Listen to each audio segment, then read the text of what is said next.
Dan bahwa oleh air itu bumi yang dahulu telah binasa dimusnahkan oleh air bah. Tetapi oleh firman itu juga langit dan bumi yang sekarang terpelihara dari api. Saat ini api sudah tersedia untuk melenyapkan akan hal-hal ini. Apa yang najis, yang kotor, dan disimpan untuk hari penghakiman dan kebinasaan orang-orang fasik. Akan tetapi saudara-saudaraku yang kekasih, yang satu ini tidak boleh kamu lupakan, yaitu bahwa di hadapan Tuhan satu hari sama seperti 1000 tahun dan 1000 tahun sama seperti satu hari. Tuhan tidak lalai menepati janjinya, sekalipun ada orang yang menganggapnya sebagai kelalaian. Tetapi Ia sabar terhadap kamu. Tuhan panjang sabar terhadap kamu. Karena Ia menghendaki supaya jangan ada yang binasa, melainkan semua orang berbalik dan bertobat. Tidakkah itu yang ada di dalam hati Bapa, di dalam hati anak, di dalam hati mempelai wanita? Tetapi hari Tuhan akan tiba, akan datang seperti pencuri. Dan kita tahu bahwa hari Tuhan adalah bicara penghakiman. Dan kita tahu bahwa misteri meterai ketujuh adalah kedatangan Tuhan. Pada hari itu langit akan lenyap dengan gemuruh yang dahsyat dan unsur-unsur dunia akan hangus dalam nyala api. Dan bumi dan segala yang ada di atasnya akan hilang lenyap. Tidak akan ada yang tersisa. Tidak akan ada virus, tidak akan ada bakteri patogen yang bisa bertahan ketika apinya Tuhan dicurahkan. Jadi, jika segala sesuatu ini akan hancur secara demikian, betapa suci dan salehnya kamu harus hidup. Praise the Lord. Inilah yang Tuhan inginkan untuk dilihat di dalam kehidupan kita sehari-hari. Anda bicara sehari-hari, inilah sehari-hari. Di dalam perkara apapun, di dalam setiap tindakan dan aktivitas apapun, terlihat suci dan saleh hidup kita. Sekalipun orang tidak melihat Anda, tapi Anda sadar bahwa ada mata yang sedang mengawasi Anda. Sehingga tutur katamu, pemikiranmu, pikiranmu, perilaku dan sikapmu suci dan saleh. Haleluya. Dan siapa yang mengerjakan semuanya itu? Yaitu kamu yang menantikan dan yang mempercepat kedatangan hari Allah. Karena dunia ini tidak layak dihuni didiami oleh orang-orang kudus. Maka Tuhan mempercepat. Pada hari itu langit akan binasa dalam api dan unsur-unsur dunia akan hancur karena nyalanya. Inilah baptisan api bagi bumi kelak. Dan akan menghasilkan langit yang baru dan bumi yang baru. Tetapi sesuai dengan janjinya, kita menantikan langit yang baru dan bumi yang baru di mana terdapat kebenaran. Sebab itu saudara-saudaraku yang kekasih, sambil menantikan semuanya ini, kamu harus berusaha supaya kamu kedapatan tak bercacat dan tak bernoda di hadapannya di dalam damai, in peace, di dalam damai dengan Dia. Inilah menjadi pencapaiannya Tuhan atas gerejanya. Harus muncul gereja yang tak bercacat, tak bernoda, tanpa kerut. Dan itu yang menjadi target kita. Target hidupmu. Bahwa Anda harus menjadi bagian dari gereja tersebut. Dan oleh satu roh kamu semua dibaptis ke dalam satu gereja itu. Karena gereja itu adalah mempelai wanita Yesus Kristus. Anggaplah kesabaran Tuhan. Anggaplah kesabaran Tuhan kita sebagai kesempatan bagimu untuk beroleh selamat. Selamat artinya Anda tidak melanggar firman. Itulah arti selamat. Jadi jika orang mengatakan, terima kasih buat darah Yesus yang sudah menyelamatkan jiwaku.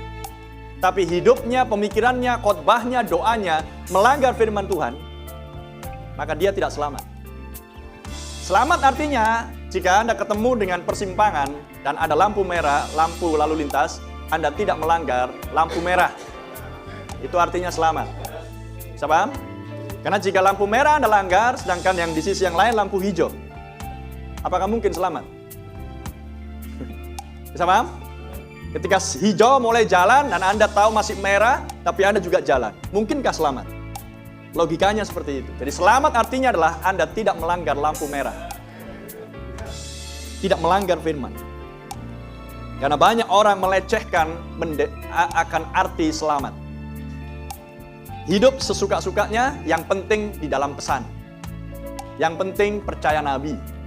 Tapi tidak memperhatikan setiap tutur kata, pemikiran, khotbah, doa, perilaku, apakah melanggar firman atau tidak. Tapi kalau dinasihati, ya itu kan menurutmu, itu kan menurut Brur. Paham yang saya maksudkan? Mereka kan selalu menganggap dirinya benar. Tapi sebagai orang yang selamat, kita tahu mana yang selamat, mana yang tidak selamat. Jadi Anda tahu sekarang definisi selamat. Seperti juga Paulus, saudara kita yang kekasih, telah menulis kepadamu menurut hikmat yang dikaruniakan kepadanya. Hal itu dibuatnya dalam semua suratnya. Jadi dari mulai Tesalonika sampai dengan surat-surat yang lain, Ibrani, Galatia, dan seterusnya. Hal itu dibuatnya dalam semua suratnya. Paulus berbicara akan hal-hal ini juga. Berbicara akan penghakiman, berbicara akan dunia yang baru dan lain sebagainya. Bicara pertobatan, bicara akan panjang sabarnya Allah. Berbicara akan pertobatan, bicara akan keselamatan. Apabila ia berbicara tentang perkara-perkara ini, dalam surat-suratnya itu ada hal-hal yang sukar dipahami. Sehingga orang-orang yang tidak memahaminya dan yang tidak teguh imannya memutarbalikkannya, menjadi kebinasaan mereka sendiri. Sama seperti yang juga mereka buat dengan tulisan-tulisan yang lain. Anda lihat di sini, kalau Anda membaca dari ayat 1 sampai dengan ayat yang ke-16 ini, betapa suci dan salehnya kamu seharusnya hidup. Ketika semua yang lain, bahkan unsur-unsur bumi akan lenyap oleh api. Betapa suci dan salehnya kamu seharusnya hidup. Supaya hidupmu tidak bercacat, tidak bercela, tidak bernoda. Amin. Dan Anda lihat apa yang dituliskan di ayat yang ke-15-16. Terkait juga dengan pengertian yang benar. Terkait juga dengan penafsiran yang benar. Atas setiap tulisan-tulisan baik para rasul, baik para nabi, baik tulisan Paulus, dan keseluruhan Alkitab. Jadi tanpa pengertian yang benar, maka seseorang akan bertindak yang salah. Bisa paham? Ya, karena tindakan Anda tergantung pengertian yang Anda miliki. Sama seperti tadi, apa artinya selamat? Selamat artinya kalau Anda tidak melanggar firman. Tapi kalau pengertian dia tidak seperti itu, maka dia akan Calvinisme atau Armenia.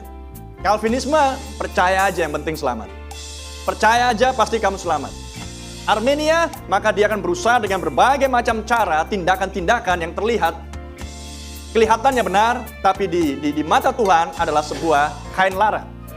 Segala kebaikan manusia adalah kain lara di hadapan Tuhan. Bisa paham? Inilah yang Tuhan inginkan.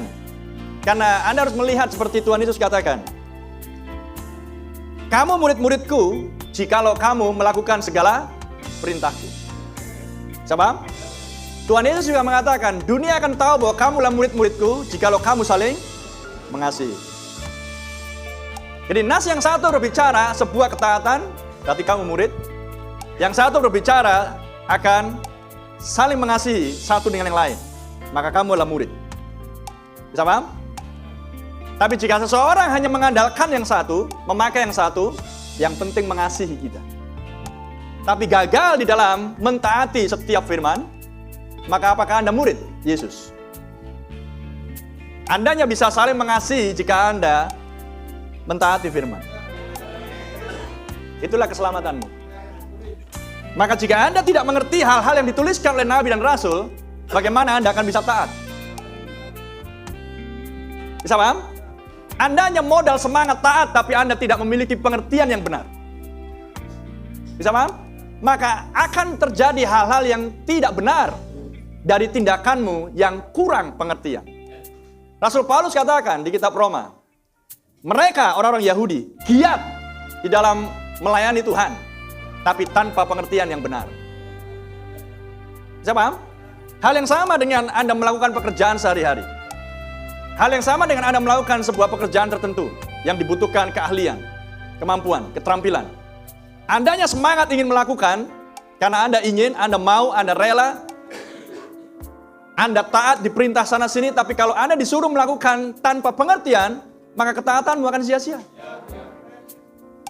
Anda harus memiliki pengertian yang benar. Untuk beroleh pengertian yang benar, Anda harus diajar. Ada amin? Karena aku bangkitkan pastor untuk memberi makan kamu dengan pengetahuan dan pengertian.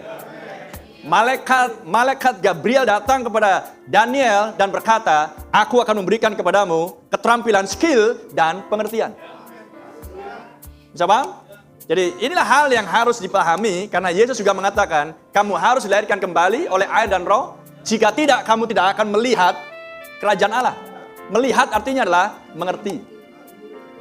Pada hari itu, orang-orang di dalam kubur akan mendengar suaraku dan mereka akan dibangkitkan. Mendengar artinya adalah mengerti. Bisa paham? Jadi tanpa pengertian yang benar, maka seseorang tidak akan bisa mengerjakan hal yang tepat, yang benar, sesuai dengan perintah Tuhan. Itulah sebabnya Tuhan memberikan janji, aku akan berikan Roh Kudus, Roh kebenaran, diam di dalam kamu. Karena dialah pengajar yang di dalam. Dialah tutor Anda. Ada amin? Dialah guru Anda. Dan kita adalah murid-muridnya. Puji nama Tuhan.